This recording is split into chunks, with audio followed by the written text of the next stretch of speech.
यार हमारी बनके तैयार हो गई।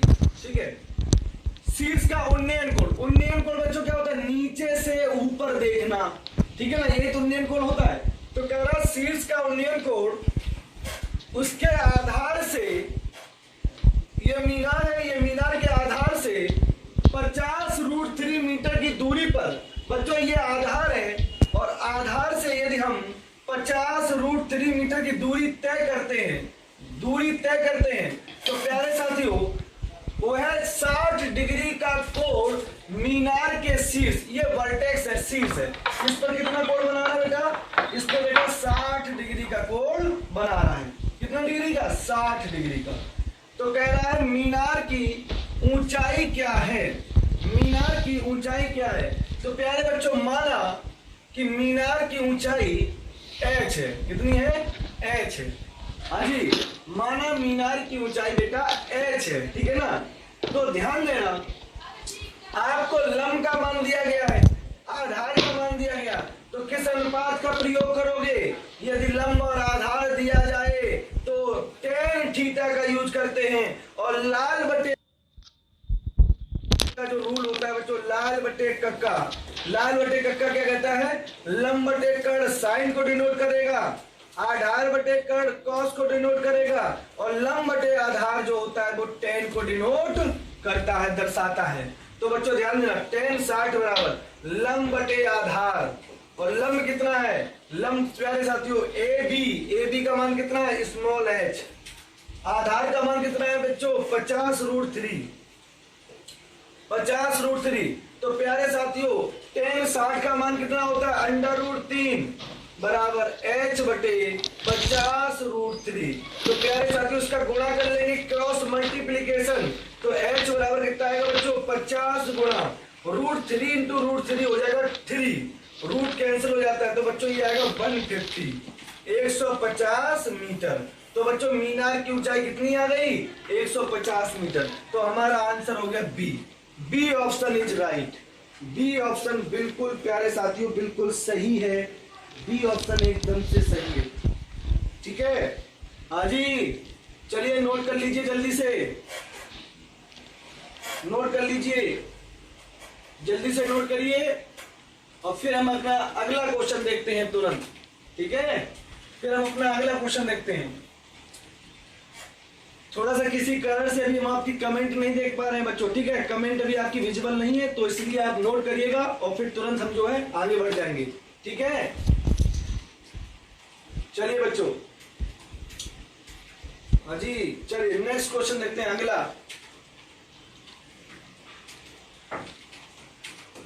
प्यारे बच्चों क्या कह रहा है? एक स्तंभ की छाया, जैसे तुमसे कहते मीनार, तुमसे कहते स्तंभ, तो बच्चों तुरंत एक बना लीजिए आकृति। ये देखिए, ये हमेशा ऊर्ध्वाधर होती है, लंबवत होती है। तो बच्चों ये हमारा AB एक स्तंभ है। क्या है? ये हमारा एक स्तंभ है, और भाई उसकी छाया की लंबाई, बच्चों जब भी ये कहा जाए छाया, शैडो, तो हमेशा ध्यान देना छाया जो होती है वो पृथ्वी तल के समांतर होती है, क्षैतिज होती है, मतलब आधार होता है। तो हमेशा ध्यान देना जब भी ये कहा जाए छाया, तो छाया हमेशा आधार होता है। क्या? आधार। अगर छाया की लंबाई को बताना हो तो आधार की लंबाई को बताइएगा। इन बातों को विशेष ध्यान रखिएगा। तो प्यारे साथियों, एक स्तंभ की छाया की लंबाई स्तंभ की ऊंचाई से 1/√3 गुनी है। माना प्यारे बच्चों, माना स्तंभ की ऊंचाई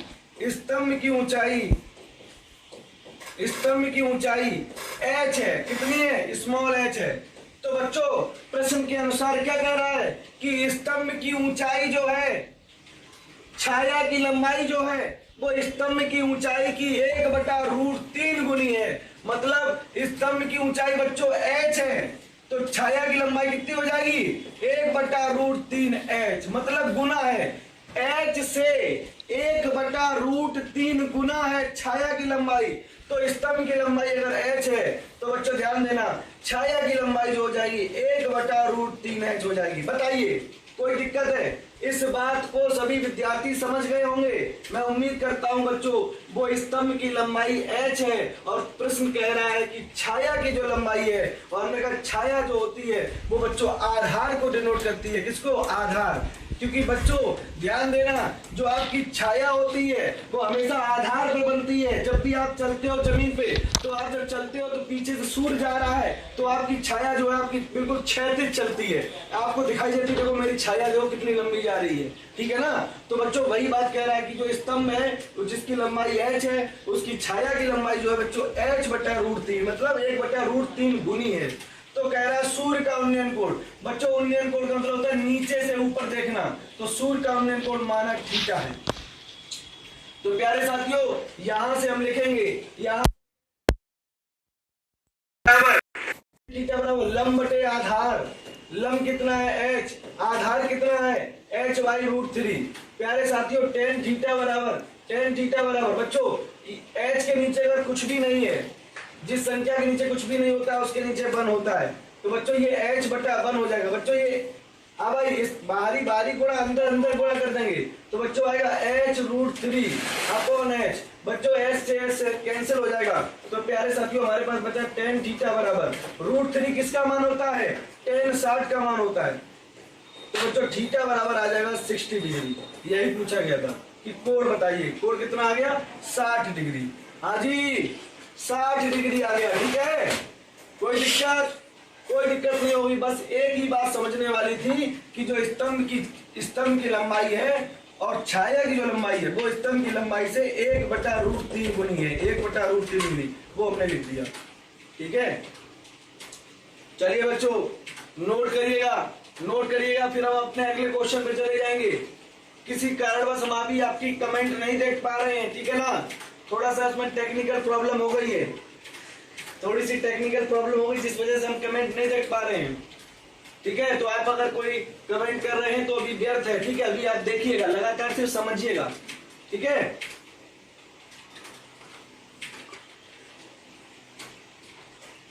थोड़ा सा आपको समय देंगे लिखने के लिए, आज नोट कर लीजिएगा, ठीक है ना। हाँ भाई चलिए बच्चों नोट हो गया होगा, मैं उम्मीद करता हूं अब तो नोट हो गया होगा इतनी देर के लिए।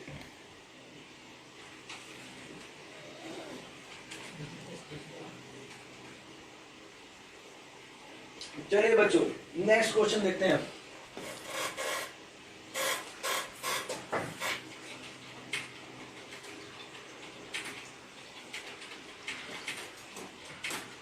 अगला प्रश्न बच्चों क्या कह रहा है? 1/2√3 मीटर ऊंचे स्तंभ की छाया की लंबाई 2 मीटर है। कितनी है? 2 मीटर है। तो कह रहा प्रकाश स्रोत का उन्नयन कोण क्या है? प्रकाश स्रोत का उन्नयन कोण क्या है? बच्चों ध्यान देना, जैसे जैसे बोलेगा वैसे वैसे लिखेंगे और वैसे वैसे हल करेंगे तो हमारा उत्तर भी आ जाएगा, समझे ना। तो बच्चों ध्यान देना, 1/2√3 मीटर ऊंचे स्तंभ। प्यारे साथियों ये हमारा ए भी एक स्तंभ हो गया। कितना है? 2√3 मीटर। हाँ भाई 2√3 मीटर ऊंचे स्तंभ की छाया की लंबाई 2 मीटर है। फिर से कह रहा है 2√3 मीटर तो ऊंचा स्तंभ है, ये हमारा स्तंभ है। अब छाया की लंबाई, तो छाया की लंबाई क्या बनाएगी? आधार बनाएगी। क्या बनाएगी? आधार बनाएगी। तो प्यारे साथियों इसको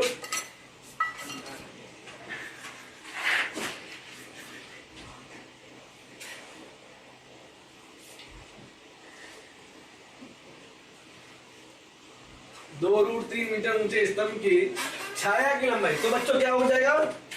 यहाँ पे छाया की लंबाई तो आधार हो जाएगा कितना बच्चों? 2 मीटर। कितना हो जाएगा? 2 मीटर। तो कह रहा प्रकाश स्रोत का उन्नयन कोण क्या होगा? तो साहब प्रकाश स्रोत यहाँ पे होगा, स्तंभ पे खंबे पे लगा होगा। तो यहाँ से नीचे से ऊपर देखा आपने और देखा तो माना प्रकाश स्रोत का उन्नयन कोण थीटा है। तो प्यारे बच्चों लंब दिया गया, आधार दिया गया, तो tan थीटा बराबर क्या होता है बेटा? लंब बटे आधार। लंब कितना है? 2√3। आधार कितना है बेटा? 2। 2 से 2 कट गया। √3 बेटा किसका मान होता है? टेन 60 का। किसका होता है बच्चा? टेन 60 का। हाँ जी, तो थीटा बनाओ कितना आ गया? 60 डिग्री। कितना आ गया? 60 डिग्री। तो ऑप्शन हमारा सी इज राइट, सी ऑप्शन सही है। हाँ जी बच्चों, नोट कर लीजिए, नोट कर लीजिए।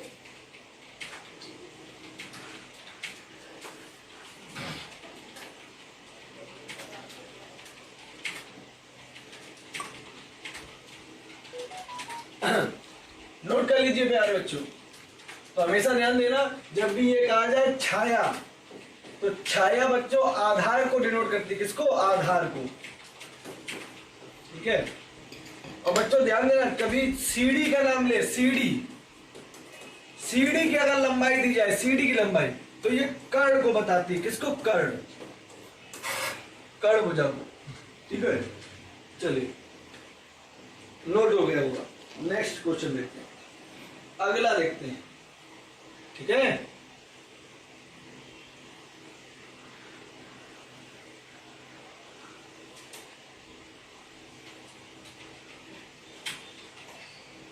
चलिए प्यारे साथियों, अगला क्वेश्चन क्या है? एक 30 मीटर लंबी सीढ़ी। हाँ भाई, आगे सीढ़ी की बात। तो जैसे सीढ़ी की बात आ जाए तो पहले ये बच्चा भ्रमित हो जाता है कि साहब आधार में ये 30 मीटर लें, कि लंब में 30 मीटर दें, कि कर्ण भुजा को 30 मीटर लें। ठीक है ना, तो वो भ्रम दूर करेंगे।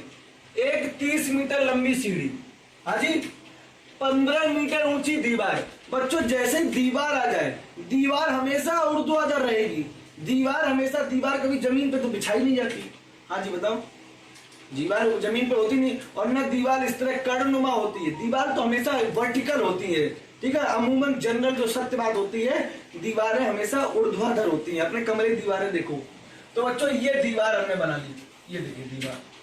ठीक है, अब बता, दीवार कितनी है? 15 मीटर, 15 मीटर ऊंची दीवार है। तो दीवार बच्चों ए बी है, ये ए बी साहब 15 मीटर है। कितनी? 15 मीटर ऊंची दीवार। दीवार के सहारे एक सीढ़ी रखी है।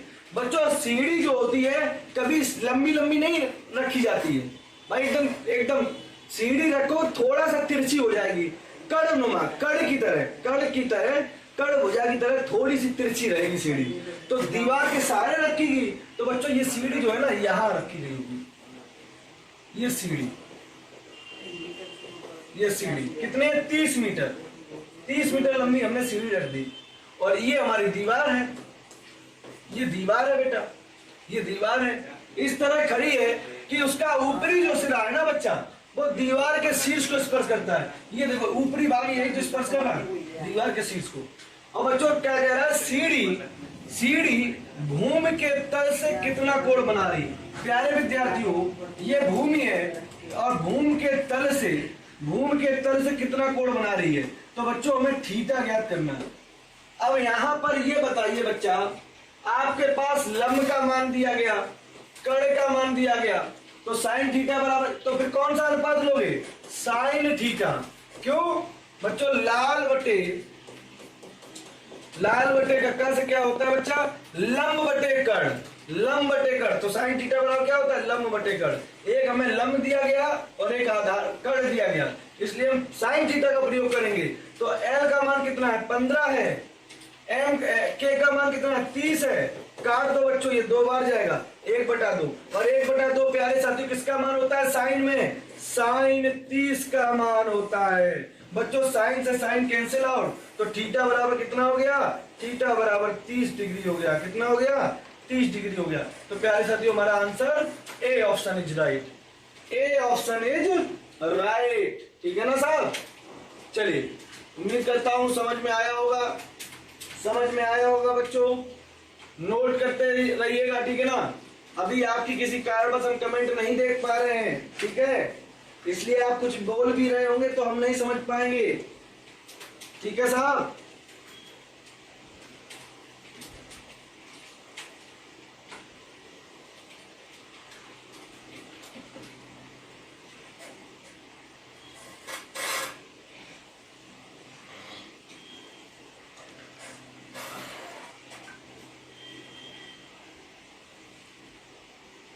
हाँ जी बच्चों नोट कर लो, मैं थोड़ा सा अनुमानित समय दे रहा हूं। जिससे मैं अनुमान लगा पा रहा हूं कि आपने नोट कर लिया होगा। एक बात है साथियों, बिना अगर कमेंट मेरे सामने ना हो तो वाकई में पढ़ाने में थोड़ा अलग हो जाता है, ऐसा लगता है विद्यार्थी सामने नहीं रहे। हाँ जी, कमेंट का प्रभाव होता है। कमेंट से हमें लगता है कि हमारा कौन से बच्चे को डाउट है, किसको नहीं है, या किसने क्या बात बताई, ठीक है ना, वो हम विजुअल करते रहते हैं, उस हिसाब से माहौल आपका सेट करते रहते हैं। लेकिन आज जो है थोड़ा सा टेक्निकल प्रॉब्लम हो गई, इस वजह से कमेंट हमारे सामने नहीं है, ठीक है। चलिए साहब, नोट हो गया होगा, मैंने अनुमानित समय दिया था, मैं उम्मीद करता हूं नोट हो गया होगा। चलिए अगला देखते हैं बेटा। अगला क्वेश्चन क्या है? जिस समय सूर्य का उन्नयन कोण 45 डिग्री था, जिस समय सूर्य का उन्नयन कोण 45 डिग्री था, उस समय एक व्यक्ति की छाया की लंबाई कितनी थी? x थी। हाँ जी बच्चों ध्यान देना, यहां पर सूर्य होगा, सन। तो बच्चों एक समय ऐसा था कि सूर्य का उन्नयन कोण 45 डिग्री हो रहा था। कितना? 45 डिग्री। और उस समय उस व्यक्ति की छाया की जो लंबाई थी ना बेटा, वो कितनी थी बेटा? x थी। कितनी थी? x थी। कितनी थी? x थी। जिस समय कोण 45 डिग्री था, उस समय छाया की लंबाई x। और छाया का मतलब क्या होता है? आधार। इतनी बात क्लियर? बताइए, इतनी बात क्लियर? हाँ जी, बहुत धीरे से पढ़ा रहे हैं आज, ठीक है ना। तो बच्चों जिस समय सूर्य का उन्नयन कोण 45 डिग्री था, उस समय एक व्यक्ति की छाया की लंबाई x थी। आगे पढ़िएगा। यदि छाया में √3 - 1x की वृद्धि हो जाए, यहां पर छाया x थी, और बच्चों यहां से ध्यान देना बच्चों, ये हमने फुल टॉस लगा दिया है। यहां से कितनी वृद्धि कर दे बच्चों? √3 - 1x की वृद्धि कर दे। तो प्यारे साथियों, बताना सूर्य का उन्नयन कोण अब कितना होगा? जो उन्नयन कोण है ना, अब कितना होगा? माना थीटा होगा। माना सूर्य का उन्नयन कोण कितना होगा? थीटा है। बच्चों ध्यान देना, ये ए, ये बी, और ये सी, और ये डी। हाँ जी बच्चों, तो ध्यान देना, सबसे पहले बच्चा क्या करते हैं? हम त्रिभुज एबीडी में आ जाते हैं। त्रिभुज एबीडी में जब आओगे, बच्चों, तो tan 45 बराबर tan 45, लंब कितना है? AB, आधार कितना है? BD। हाँ जी, tan 45 का मान कितना होता है? 1। तो AB अपॉन BD, तो बच्चा ये क्या हो जाएगा? AB बराबर BD। और हमने तुमसे बताया वही था, किसी भी त्रिभुज में यदि कोण 45 अंश का बने, तो उसके जो आधार की लंबाई होती है, वही उसके लंब की भी लंबाई होती है। एक सवाल पेपर में इस तरह से भी बना था, यदि किसी समकोण त्रिभुज में एक कोण 45 डिग्री है, तो उसके आधार की लंबाई उसके लंब के लंबाई के बराबर होगी कि दुगनी होगी कि बराबर नहीं होगी? तो हमेशा ध्यान में टिक कौन सा लगाओगे? बराबर होगी। क्योंकि अगर कोण 45 डिग्री का बनेगा, तो बच्चों लंब आधार एक बराबर हो जाए। क्यों? इससे देखो, tan 45 बराबर AB बटे BD, तो AB बराबर कैसा हो गया? BD बराबर हो गया बच्चों। BD का मान कितना है? x, तो AB का मान कितना हो गया? x। तो यहां से बच्चों हमने AB का मान निकाल लिया x, ठीक है ना। अब बच्चों हम पूरे वाले त्रिभुज में जाएंगे। कौन से वाले में? त्रिभुज ABC, बड़े वाले त्रिभुज में। हाँ जी बच्चों, बड़े वाले त्रिभुज में। इसमें कोण कितना बन रहा बेटा? इसमें कोण बन रहा है tan थीटा। और tan थीटा बराबर क्या होता है बेटा? tan थीटा बराबर क्या होता है? tan थीटा बराबर होता है x लंब बटे आधार। आधार कितना होगा बच्चा? आधार होगा बच्चों, ध्यान देना, आधार टोटल जुड़ जाएगा। ये CD है, ये BD है, तो कितना हो जाएगा? आधार कितना हो जाएगा? √3 - 1x प्लस x जुड़ जाएगा। तो आधार टोटल हो जाएगा √3 - 1x प्लस x। बताइए बच्चों, ठीक है ना। अब बच्चा ध्यान देना, इसको सॉल्व करिएगा, देना हल कर लीजिए। x अपॉन √3 गुणा कर दीजिए, √3x - x प्लस एक्स। हाँ भाई, एक्स का गुणा भीतर कर दिया √3x minus x plus x. Minus x से प्लस एक्स कैंसिल हो गया, माइनस एक्स से प्लस एक्स कैंसिल हो गया। और बच्चा ध्यान देना, ये x है, ये √3x है, x से x भी कैंसिल हो गया। कितना बचा? 1/√3। और 1/√3 का मान क्या होता है 10 में? 10 में मान होता है किसका? 10 30 का मान, 10 30 का मान। तो प्यारे साथियों इसका आंसर कितना आएगा? थीटा बराबर 30 डिग्री। थीटा बराबर 30 डिग्री। हाँ जी बताइए, थीटा बराबर 30 डिग्री। तो बच्चों ऑप्शन को करेक्ट कर लीजिए। यहां पर 90 लिखा है तो यहां पर 30 कर लीजिए,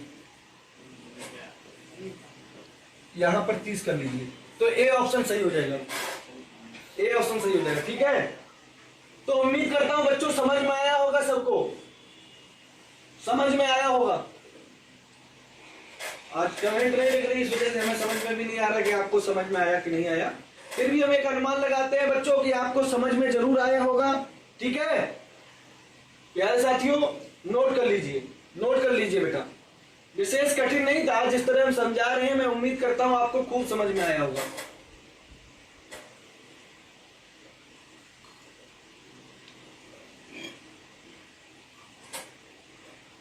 इसके बाद हम अपना नया चैप्टर शुरू कर देंगे, घातांक सिद्धांत।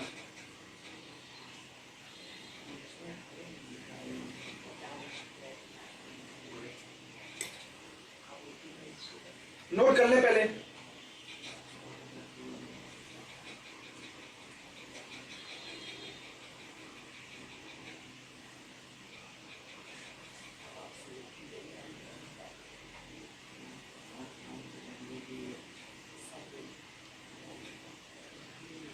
नोट हो गया? चलिए नोट हो गया होगा।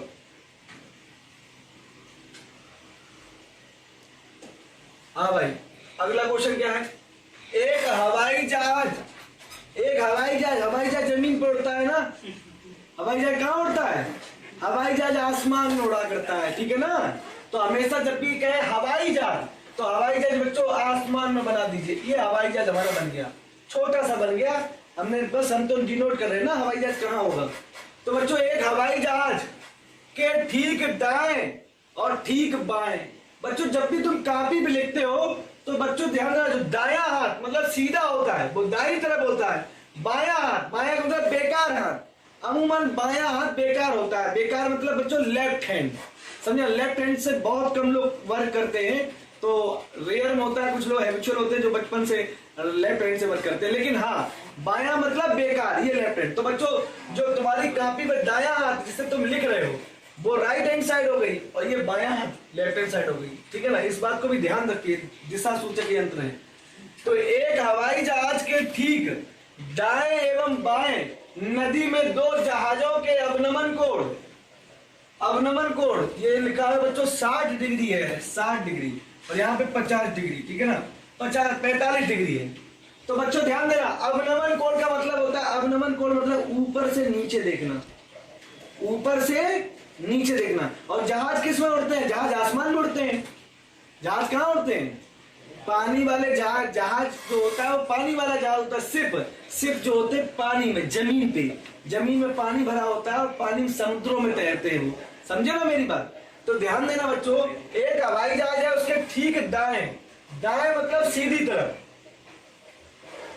ठीक दाएं, और एवं बाएं दोनों तरफ हम देखते हैं। यहां पर एक जहाज है, यहां पर एक जहाज है, के अवनमन कोण बच्चों कितना है? क्रमशः 60 डिग्री, बच्चों ये 60 डिग्री है और ये 45 डिग्री है। हाँ जी, तो कह रहा है कि दोनों जहाजों के बीच की दूरी 100 मीटर है। दोनों जहाजों के बीच की दूरी कितनी है? 100 मीटर। ये ए, ये बी और ये सी, ये देखिए हमने 100 मीटर बना दी। तो हवाई जहाज की ऊंचाई क्या होगी? माना ये बिंदु है बच्चों, यहां से हवाई जहाज की ऊंचाई मान लेते हैं कितनी है? h है। हवाई जहाज यही तो है, अब यहां से यहां दूरी देखते हैं तो h मान लेते हैं। तो बच्चों ये पूरी दूरी 100 है, पूरी दूरी कितनी 100 है, तो बच्चों माना ये x है इतनी। हाँ भाई BD x है, तो बच्चों ये टोटल 100 है, ये x है, तो कितनी हो जाएगी 100 माइनस x। हाँ भाई इतनी बात समझ में आई। ये टोटल जो है BC कितनी है, BC 100 है। हाँ जी AD कितनी मानी, BD x है, तो बच्चों ध्यान देना DC के लिए क्या करेंगे, BC माइनस BD, तो 100 माइनस x हो गया, 100 माइनस x, ठीक है ना, 100 माइनस x। तो बच्चों ध्यान देना, सबसे पहले ये मान लेते हैं 90 डिग्री। सबसे पहले त्रिभुज A B और D, त्रिभुज ABD में आ जाते हैं। तो ABD में कोण कितना बन रहा है बेटा, 45, और लंब कितना है, लंब बच्चों लंब बटा आधार होता है, लंब कितना है, लंब बच्चा h है, कितना h, आधार कितना है x है, आधार कितना x है। तो बच्चों tan 45 का मान कितना होता है, h बराबर x आ गया यहाँ पे, ये समीकरण नंबर 1। तो बच्चों ध्यान देना, तो h का मान कितना आ गया, x आ गया। अब ध्यान देना, अगला त्रिभुज बच्चों ध्यान देना ADC में जाते हैं, ADC में। अब ADC में कोण कितना बन रहा है बेटा, 60, तो tan 60 बराबर tan 60। बच्चों ये कितनी आ गई, x आ गई। हाँ भाई ये तो x हो गई ना, x, तो h बराबर क्या x है। तो बच्चों ध्यान देना, ये h को h ही रहने दो, 100 माइनस बच्चा h बराबर कितना है, x है, तो x की जगह पे हम क्या लिख सकते हैं, h भी लिख सकते हैं हम। तो बच्चों ये हो जाए 100 माइनस h, और tan 60 का मान बेटा होता है √3। tan 60 का मान कितना होता है, √3, और यहां हो गया h अपॉन 100 माइनस h। हाँ जी, तो tan 60 का मान होता है √3, और यहां हो गया h अपॉन 100 माइनस h। तो प्यारे साथियों यहां पर हो जाएगा, यहां √3 का गुणा अगर क्रॉस मल्टीप्लाई करेंगे तो ये हो जाएगा 100 माइनस h बराबर h, ठीक है ना। अब √3 का गुणा अंदर कर लीजिए आंसर को लाने के लिए, तो कितना हो जाएगा बच्चों, 100√3 माइनस के √h, हाँ माइनस के √h। और बच्चों ध्यान देना यहां पर h ही बना रहने दीजिए। अब प्यारे साथियों h वाले पद को एक तरफ ले जाओ, तो 100√3, और बच्चों जब h वाले पद को एक तरफ ले जाएंगे तो हमारा h कॉमन आएगा, और 1 प्लस √3। अभी भी आंसर मैच नहीं कर रहा है, तो हम क्या करेंगे, h का मान ज्ञात करना है। तो प्यारे साथियों 100√3 और इससे भाग दे देंगे, 1 प्लस √3 से भाग दे देंगे, और हर में कभी रूट की वैल्यू नहीं रखते हैं तो उसका परमेकरण करते हैं। क्या करते हैं, परमेकरण। तो ये 1 माइनस √3 और ये 1 माइनस √3, तो प्यारे साथियों 1 माइनस √3 1 माइनस √3 क्या हो जाएगा, हाँ साहब यहां पर आप जो है ना √3 प्लस 1 कर दीजिए, ज्यादा बेटर रहेगा, ठीक है ना। तो यहाँ पर √3 प्लस 1 और यहाँ पर √3 माइनस 1, और जब √3 माइनस 1 आया तो बच्चों यहाँ पर भी √3 माइनस 1 ही करिएगा। अब आप देख रहे होंगे आंसर मैच कर गया, √3 प्लस 1, बच्चों √3 प्लस 1 और √3 माइनस 1 क्या होता है, a प्लस बी और a माइनस बी। तो बच्चों ये आएगा 3 माइनस 1 बराबर 2, कितना आ गया 2। तो प्यारे साथियों यहां पर हो जाएगा 100√3 माइनस 1/2, 2 से काट दो बच्चों, तो ये 50√3 माइनस 1। हाँ जी 50√3 minus 1, A option is right. सिर्फ कैलकुलेशन थी, लास्ट में सिर्फ कैलकुलेशन थी, बाकी कुछ नहीं दिक्कत था, ठीक है। चलिए नोट करिए, उम्मीद करता हूं समझ में आया होगा। प्यारे छात्रों नोट कर लो, जिसको अगर मान लो ना आया हो समझ में तो हमें आपकी कमेंट तो दिखाई नहीं दे रही है। हाँ जी, तो हम एक बार सिर्फ रिपीट कर देंगे, एक बार रिपीट कर देंगे, ठीक है। प्यारे बच्चों जिस विद्यार्थी को मान ले नहीं आया समझ में, तो आपकी आज कमेंट नहीं दिखाई दे रही है। हाँ जी, तो कमेंट नहीं दिखाई दे रही तो हम क्या करें, एक बार रिपीट कर देंगे, ठीक है। रिपीट ऐसे करेंगे बच्चों, एक हवाई जहाज है, उसके ठीक दाईं तरफ, ये दाईं तरफ हो गई, हाँ जी, कितना कोण बना रहा है 60 डिग्री। और बाईं तरफ अगर जाएं, बाईं तरफ जाएं तो बच्चों कितना कोण बना रहा है 45 डिग्री, हाँ जी, ठीक है ना। और उन दोनों के बीच की दूरी टोटल कितनी बच्चा 100, ठीक है, कोई दिक्कत नहीं होगी। मान लेते बच्चों ये दूरी x है, तो ये वाली दूरी कितनी हो जाएगी 100 माइनस x हो जाएगी, हाँ जी। हवाई जहाज की ऊंचाई पूछ रहा है कि कितनी ऊंचाई पर है, तो हमने मान लिया स्मॉल h है। पहले इस त्रिभुज में हमने कहा 45 डिग्री है, तो लंब और आधार बराबर आ जाएंगे, इससे हमें मिल गया h बराबर x। फिर हम इस त्रिभुज में गए, इस त्रिभुज में tan 60 बराबर h बटे 100 माइनस x किया, जहां x था वहां बच्चा h कर दिया, क्यों h बराबर x होता है, और हमें h निकालना था। अब कुछ नहीं किया बच्चों, रूट tan 60 का मान √3 होता है, यहां से बच्चों बस इसका गुणा किया, 100√3 बटे √3 प्लस h आया, और √3 प्लस h का बच्चों पर में कर दिया, √3 माइनस और √3 माइनस 1, और गुणा कर दिया, भाग कर दिया, सीधा हमारा ए आंसर हो गया, हाँ जी।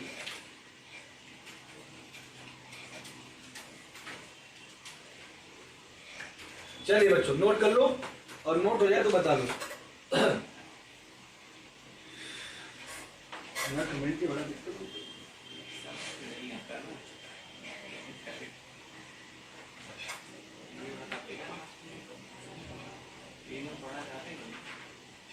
कोशिश करेंगे।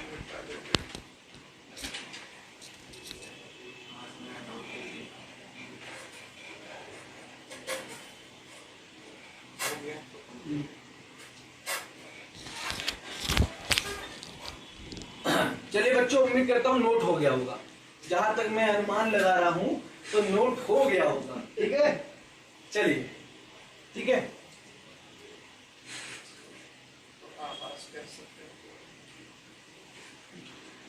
हाँ जी बच्चों, तो नोट हो गया होगा प्यारे साथियों। तो इस तरह से हमारा ये टेस्ट कंप्लीट हो गया, ये टेस्ट कंप्लीट हो गया, और अब हम अपने अगले नए चैप्टर का शुभारंभ करेंगे, घातांक सिद्धांत। घातांक सिद्धांत का शुभारंभ करने जा रहे हैं, ठीक है। तो अगर इसमें किसी कोई दिक्कत भी आई हो तो कल की क्लास में हमें आप बताइएगा, ठीक है, अपनी फोटो वगैरह भेज के, जो जहां जो डाउट है उसमें ग्राउंड लगा के उसमें लिख देना सर इस पे डाउट था, तो हम कल उसको मैनेज कर लेंगे, ठीक है। चलिए बच्चों ठीक है, हाँ जी ठीक है। काफी बच्चों को नाम वैसे मेरे याद भी है, चाहे तो हम नाम ले सकते हैं ऐसे ही ओरल में, लेकिन ठीक है आज जो है उतना ही ठीक है। चलिए चलिए बच्चों अगला चैप्टर शुरू करते हैं, नेक्स्ट चैप्टर।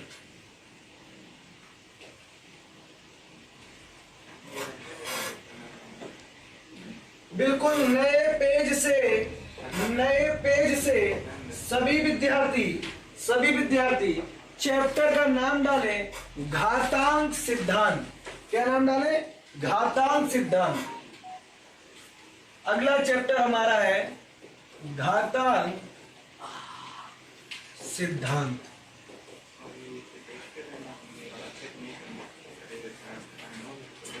घातांक सिद्धांत, ठीक है ना।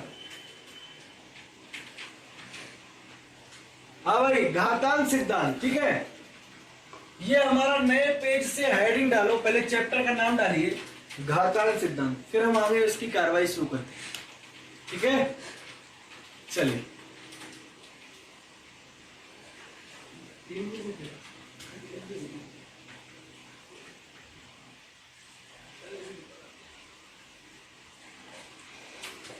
चलिए बच्चों, तो बच्चों सुनिए ध्यान से, आज जो क्लास में घातांक सिद्धांत हम लोग स्टार्ट कर देते हैं, ठीक है। चलिए हाँ जी, फिर बता रहा हूँ आज थोड़ा आपकी कमेंट नहीं हो पा रही, बिकॉज थोड़ा सा कुछ टेक्निकल प्रॉब्लम है, वो ठीक हो रही है, ठीक है। तो इस वजह से हम सिर्फ आपको पढ़ा पा रहे हैं, बाकी हम आपको विजुलाइज नहीं कर पा रहे कि आपका एक्शन रिएक्शन क्या है, हमें भी बहुत इनकम्प्लीट फील हो रहा है, ठीक है। नेक्स्ट क्लास में बिना कमेंट के तो हम पढ़ाएंगे भी नहीं, ठीक है, कि उसमें क्या होता है, हम पर ये भी हमें भी नहीं समझ में आ रहा है कि हम आगे बढ़े कि पीछे बढ़े, कितना समय दें भाई। हाँ, तो हो सकता है कुछ बच्चों का छूट भी गया हो सकता है एक दो बच्चों को डाउट भी रहते हैं, जैसे एक दो अपने बच्चे हैं जो आए दिन डाउट कर भी देते थे, तो आज जो है वो लोग बिल्कुल भूखे रहेंगे, प्यासे रहेंगे। तो कल की क्लास में फोटो जरूर भेज देना, डाउट है ना, हम नहीं चाहते हमारे किसी बच्चे को कोई डाउट बना रहे, ठीक है, ऐसा अपराध ना हो। चलिए सभी बच्चे रुक जाइए बिल्कुल, और कमेंट मत करना, क्योंकि कमेंट हमें दिखाई भी नहीं दे रहे तो कोई मतलब नहीं बनता है, ठीक है। तो अब आप लोग पहले इस चैप्टर को सुनिए, घातांक सिद्धांत के बारे में हम शुरू करते हैं। उसमें आपने पढ़ा होगा बच्चों, बहुत सी प्रॉपर्टी होती हैं कि आधार बराबर तो घातें जुड़ जाती हैं, घातें घट जाती हैं, घात पे 0 हो किसी संख्या पर तो 1 हो जाता है, ठीक है ना, एक पूरी प्रक्रिया होती है, तो थोड़ा बहुत समझते हैं। बिल्कुल शून्य पर, बेसिक 0 पर बोलेंगे, जिनको आता है वेरी गुड, ये लेक्चर उनके लिए ज्यादा अच्छा रहेगा, जिनको कतई नहीं आता, ठीक है ना, हम उन विद्यार्थियों को देख के पढ़ाएंगे, ठीक है, जिनको आता है वो सुपर हीरो है, वेरी गुड, वो अपने लेक्चर को और अच्छा कर लें, ठीक है। चलिए बच्चों, अब एक बात बताइए, अगर हम बेटा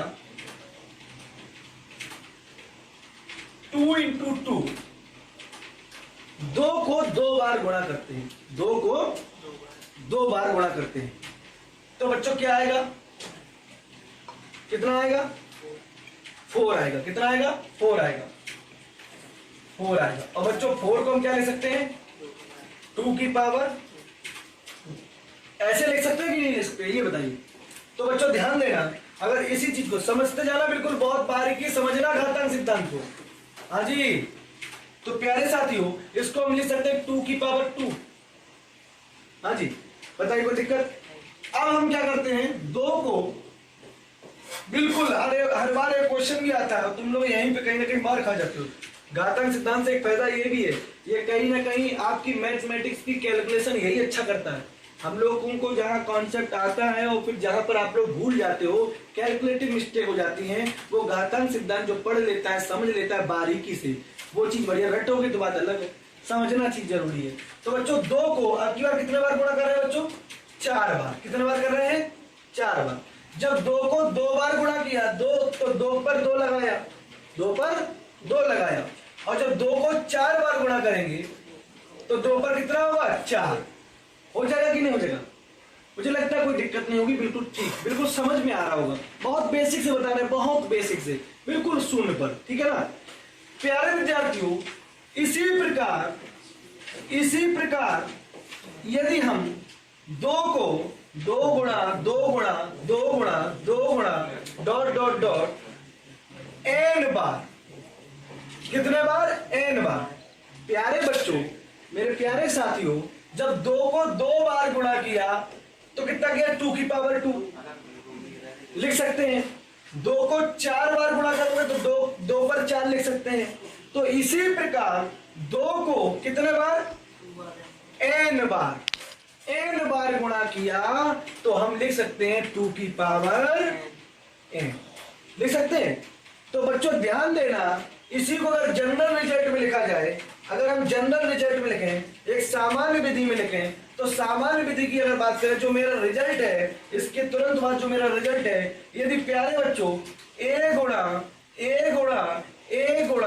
डॉट डॉट डॉट a कितने बार, n बार, कितने बार, n बार, तो हम इसको लिख सकते हैं a की पावर n। तो हमेशा ध्यान रखना, यदि समान पद को जितने बार गुणा किया जाता है, उस पद की घात वो लगा देते हैं। तो बच्चों ध्यान देना, अगर 2 की घात 2 है, 2 की घात 2 है, तो ये कहता है कि 2 को 2 बार गुणा किया गया। कोई दिक्कत, 2 की घात 4 है, तो इसका मतलब ये होता है कि 2 को 4 बार गुणा किया गया। बिल्कुल बेसिक 0 वाली बात कर रहे हैं, और इसी में कहीं ना कहीं तुम लोग हीरो नहीं बन पाते हो। लगता है तुम्हें हम हीरो हैं, लेकिन हो नहीं, ठीक है। ध्यान देना बच्चों, अगर a की पावर n लिखा है, तो बच्चों इसका मतलब हुआ जाके सामान्य फार्मूला तुम्हारे घातांक का पहला यह है कि a को n बार गुणा किया जाता है, ठीक है ना। तो इसका मतलब a की पावर n का मतलब क्या हुआ कि a को साहब n बार गुणा कर रहे हैं।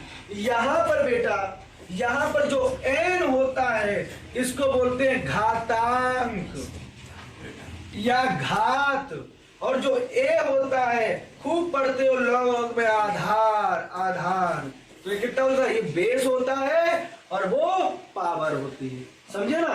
तो बच्चों ये क्या है, a क्या है, बेस है, यहाँ 2 क्या है, मान लो बच्चों 2 की पावर 6 लिखा है, तो 2 की पावर 6 में तुमसे कहें घातांक क्या है, तो आप कहोगे घातांक सर घातांक 6 है, और आधार क्या है, आधार 2 है। बताइए कोई दिक्कत, किसी को कोई भी दिक्कत नहीं होगी, किसी को कोई भी दिक्कत नहीं होगी। तो पहला रिजल्ट जो है हमारे सामने ये आ गया, इसको नोट करिए, ठीक है। चलिए इतना नोट करिए जल्दी से, इतना नोट करिए। 2 इंटू 2 2 बार लिखोगे तो 2 स्क्वायर, 2 को 4 बार लिखोगे तो 2 की घात 4, इसी प्रकार a को n बार लिखोगे तो a की घात n। तो a आधार है और n घातांक है, n घातांक है।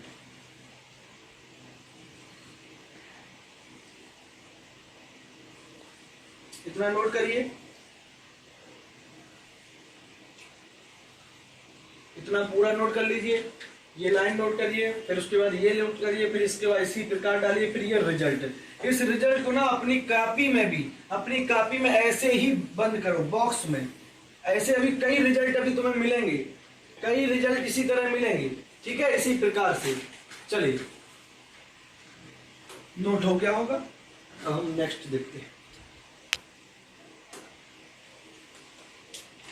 जी बेटा चलो, अब बच्चों बताओ, एक बात मुझे बताओ, अगली बात है 2 गुणा 2 गुणा 2, ब्रैकेट लगा दिया, पूरे का गुणा 2 गुणा 2।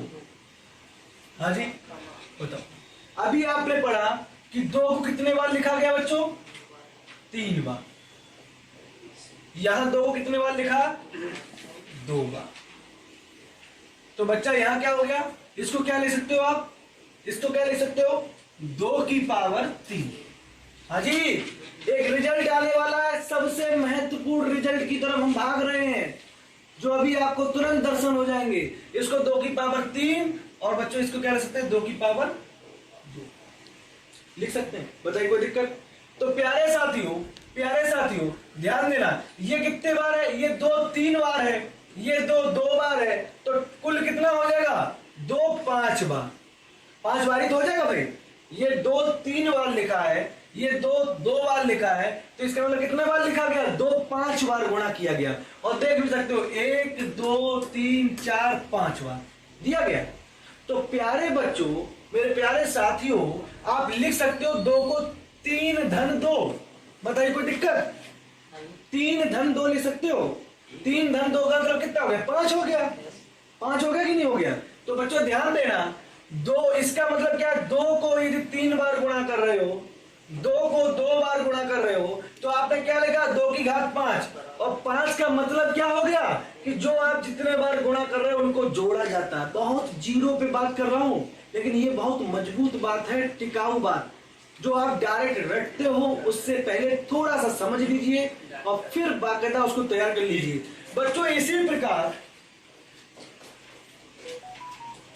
प्यारे बच्चों समझना, इसी प्रकार अगर हम बेटा 2 को 2 गुणा 2 गुणा 2 डॉट डॉट डॉट कितने बार, m बार, कितने बार, m बार, पूरे का होल ऑफ मल्टीप्लीकेशन 2 गुणा 2 गुणा 2 गुणा कितने बार, n बार, कितने बार, n बार। बच्चों जनरल रिजल्ट बना रहे हैं, अगर जनरल रिजल्ट बना रहे हो तो आप 2 हटा दीजिए, हम उसकी जगह क्या रखेंगे, 2 की जगह क्या रखेंगे बेटा, हाँ भाई, इसको हम लिखेंगे प्यारे बेटा a गुणा a m बार, और ये कितना हो जाएगा, a गुणा कितना, n बार।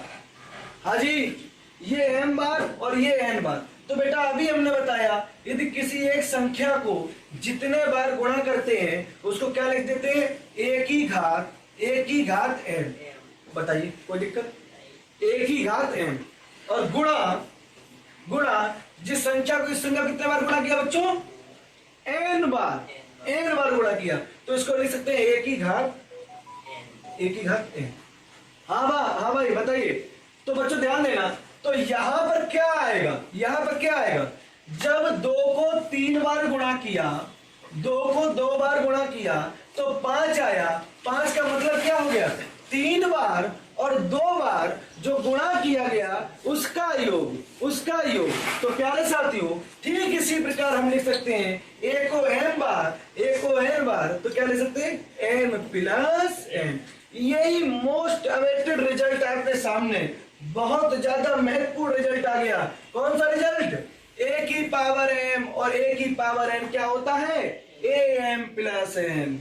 तो इसी बोलते हैं जब आधार समान हो तब गुणा में घातें जुड़ जाती हैं। ठीक है ना बच्चों? तो ये रिजल्ट जो है अपना नोट कर लीजिए, ये आपका अगला रिजल्ट है। ठीक है, a की पावर m गुणा a की पावर n बराबर a की power n plus n, a की power n plus n। Note करिए, देखते हैं कुछ टेक्निकल सिस्टम सही हो गया, शायद कमेंट देखी जा सकती हैं।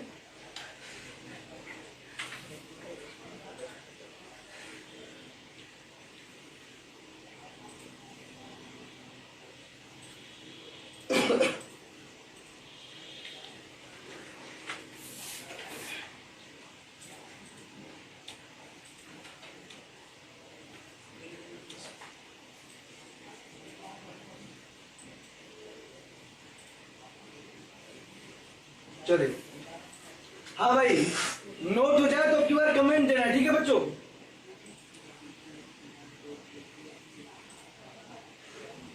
नोट हो जाए तो कमेंट कर दीजिए, बता दीजिए, फिर हम आगे बढ़ेंगे।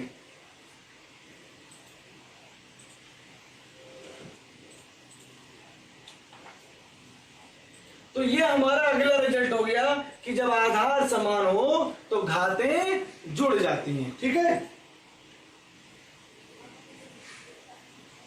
इसमें एक बच्चे ने बताया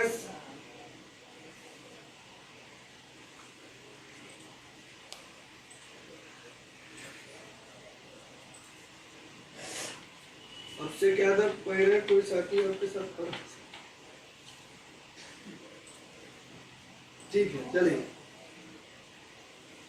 एक बच्चा बता रहा था, ये कमेंट शायद इसी का दिया है क्या, फिर बताएं। तो 1 मिनट रुक जाइए। हाँ भाई, क्या नाम इनका? जी अनुराग दत्त। ठीक है बेटा, एक बार हम रिपीट कर देते, इस लेक्चर को पुनः, नए चैप्टर को पुनः रिपीट कर देते, ठीक है ना? और फिर आप लोग कमेंट करना, ठीक है? हाँ चलिए, नोट हो गया, लेकिन फिर भी एक बार रिपीट कर देते हैं। अनुराग दत्त बोल रहे हैं, एक बार रिपीट कर दीजिए। चलिए, घातांक सिद्धांत। क्या? घातांक सिद्धांत। तो घातांक सिद्धांत की जब बात करेंगे तो बच्चों ध्यान देना, हमने आपको बताया, क्या बताया था कि अगर हम 2 को कितने बार? 2 बार गुणा करते हैं। कितने बार? 2 बार गुणा करते हैं यार बेटा। तो बताना, तो हम लिख सकते हैं इसको 2 की पावर 2। हाँ जी, बहुत बेसिक बात है, ये सब अमूमन आप सभी जानते हो। अगर हम 2 को बेटा 4 बार गुणा करते हैं, कितने बार? 2 गुणा 2 गुणा 2 गुणा 2, कितने? 4 बार। तो हम इसको लिख सकते हैं, इस पैटर्न को 2 की पावर 4। बताइए, 4 बार गुणा किया तो 2 की पावर 4। इसी प्रकार इन जनरल अगर हम a को कितने बार? n टाइम्स मल्टीपल करें, मतलब n बार गुणा करें, तो हम लिख सकते हैं a की घात n। बताइए, कोई दिक्कत? तो समान पद को अगर जितने बार गुणा करते हैं तो उस पर उतनी ही पावर लगा देते हैं। तो बच्चों जो n है इसको बोलते हैं घातांक, और जो a है इसको बोलते हैं आधार। और a की पावर n का मतलब होता है कि a को n बार गुणा किया जा रहा है। ठीक है ना? a की पावर 2 की पावर 2 का मतलब क्या होता है? कोई तुमसे कहे 2 की पावर 6 का मतलब बताइए, तो इसका मतलब बच्चों है 2 को 6 बार हम गुणा कर रहे हैं। और बच्चों इसमें घातांक पूछे तो घातांक क्या है? 6, और आधार कितना है? 2। ठीक है ना बेटा?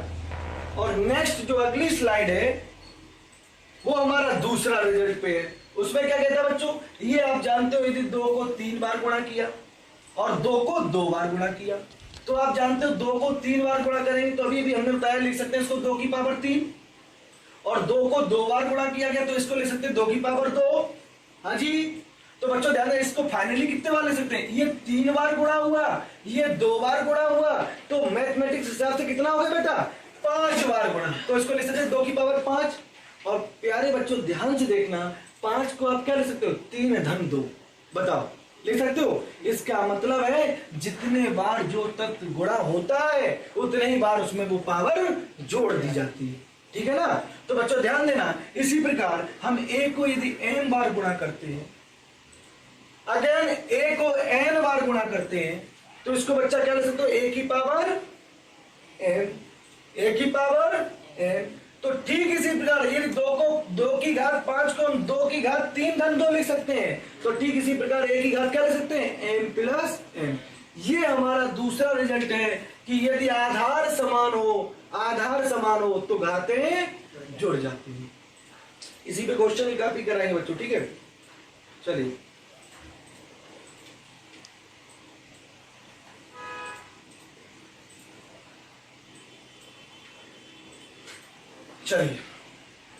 नेक्स्ट, अगला कॉन्सेप्ट अगला कॉन्सेप्ट क्या है, हाँ भाई अगला कॉन्सेप्ट क्या है बच्चों, ध्यान देना। यदि हम बच्चों ध्यान देना 2 गुणा 2 गुणा 2 गुणा 2, हाँ कितने बार हो गए, 4 बार, तो एक बार और कर लेते 5 बार गुणा कर लिया। आप समझ भी रहे हो, वो गुणन विधि थी और ये भाग विधि है, ठीक है ना बच्चों। अच्छा 2 को 3 बार गुणा करते हैं, 2 गुणा 2 गुणा 2। प्यारे साथियों आप यहां पाओगे, अगर हम इसको सरल करें तो बच्चों ध्यान देना, 2 से 2 कैंसिल हो जाएगा, 2 से 2 कैंसिल हो जाएगा, 2 से 2 कैंसिल हो जाएगा, कितना बचेगा भाई, 2 गुणा 2 कितने बार बचेगा, 2 ही बार तो बचेगा, तो कितना आ गया, 2 की पावर 2। आया कि नहीं आया बताइए, कोई दिक्कत नहीं होगी। या बच्चों दूसरा तरीका क्या है बच्चों, ऊपर कितने बार गुणा किया गया है, 5 बार, नीचे कितनी बार गुणा किया गया है बताइए, 3 बार। तो बच्चों इसको हम लिख सकते हैं, दूसरी प्रक्रिया हमारी क्या है, इसको लिख सकते हैं 2 की घात 5 और 2 की घात 3। अब बच्चों ध्यान देना, जब अभी हमने काटे थे सारे तत्व तो हमारे कितने बचे थे, 2 की पावर 2, और बच्चों ये 2 की घात 5, ये 2 की घात 3, तो ये भी कितना बचना चाहिए, 2 की घात 2। तो प्यारे साथियों 2 की घात 2 कब बचेगा, जब इसको अगर हम इस वाले बात को यदि हम इस तरह से लिखाएं तो बताओ कोई दिक्कत, इसको अगर हम 2 की घात 5 माइनस 3, अगर 2 की घात 5 माइनस 3 करोगे तब भी तो 2 ही आएगा, बताइए कोई दिक्कत, कोई दिक्कत नहीं होगी। तो ठीक इसी प्रकार जो हम रिजल्ट आपको बताना चाहते हैं उस पे हमारा फोकस रहेगा कि हाँ भाई उस पे हमारा फोकस रहेगा। तो बच्चों लिखें इसको a गुणा और कितने बार बच्चों, m बार, कितने बार, m बार। अगेन a गुणा हाँ भाई a गुणा और कितने बार, n बार, कितने बार, n बार। तो प्यारे बच्चों अभी हमने बताया किसी संख्या को जितने बार गुणा करते हैं वह उसके घात में आ जाता है, तो इसको लिख सकते हैं a की पावर n। बताओ कोई दिक्कत, इसको क्या लिख सकते हैं, a की पावर n। तो बच्चों ये हमारा क्या रिजल्ट बन के तैयार हो गया, अभी हमने बताया जब 2 की पावर 5 2 की पावर 3 को हम लिख सकते हैं 5 माइनस 3, तो यहां पे क्या लिख सकते हैं, a की पावर m माइनस m। तो यहां से हमारा रिजल्ट बना भाग का, a की पावर m अपॉन a की पावर n दिया जाए तो हम उसको a की पावर m माइनस n लिख देते हैं। ये हमारा है यदि आधार समान हो और 2 संख्याओं का भाग दिया जाए तो घातें हमेशा भाग में घट जाती हैं, ठीक है ना। अधिकतम घात में से न्यूनतम घात घटा देते हैं और गुणांक क्या हो जाता था, घातें हमारी जुड़ जाती थी, ठीक है ना बच्चों। तो यहां पर कितनी भी पावर दी जाए, चाहे 2 की पावर 500 और 2 की पावर 300, तो आपको हल करने की इस तरह जरूरत नहीं, आप सीधे 500 में से 300 घटा दोगे तो 2 की पावर कितना बचेगा, 200 बचेगा, ठीक है। अभी जैसे ही ये कॉन्सेप्ट पूरे हो जाएंगे फिर लगातार हम कुछ क्वेश्चन कराएंगे और फिर आपका टेस्ट नंबर अगला होगा घातांक का होगा, जिसमें 20 प्रश्न आपके पेपर के लेवल के होंगे। जैसा आपका पेपर आता है ठीक उसी प्रकार के प्रश्न भी होंगे, ठीक है ना। चलिए बच्चों, तो इस रिजल्ट को बिल्कुल आप हाईलाइट करें ठीक है, इस रिजल्ट को आप हाईलाइट करें। चलिए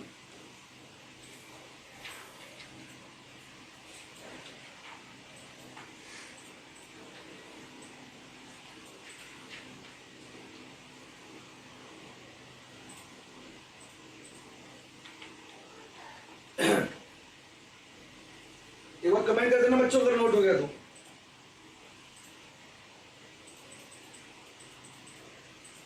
नोट कर लीजिए भाई, इतनी बार नोट कर लीजिए।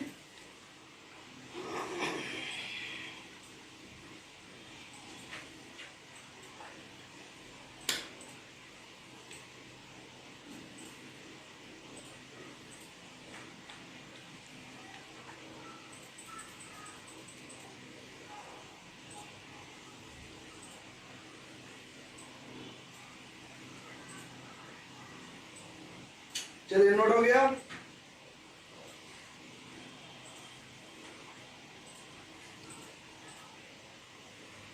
चलिए जी, इसी क्रम में बच्चों आज के लेक्चर में एक लास्ट पॉइंट और रह गया, उसको भी आप देख लीजिए, उसको भी समझ लीजिए। ठीक है, ध्यान देना बच्चों, यदि हम ये लिखें 2 गुणा 2 पूरे के नीचे 2 गुणा 2। हाँ जी बच्चों, ठीक है ना, इतना नोट करिए।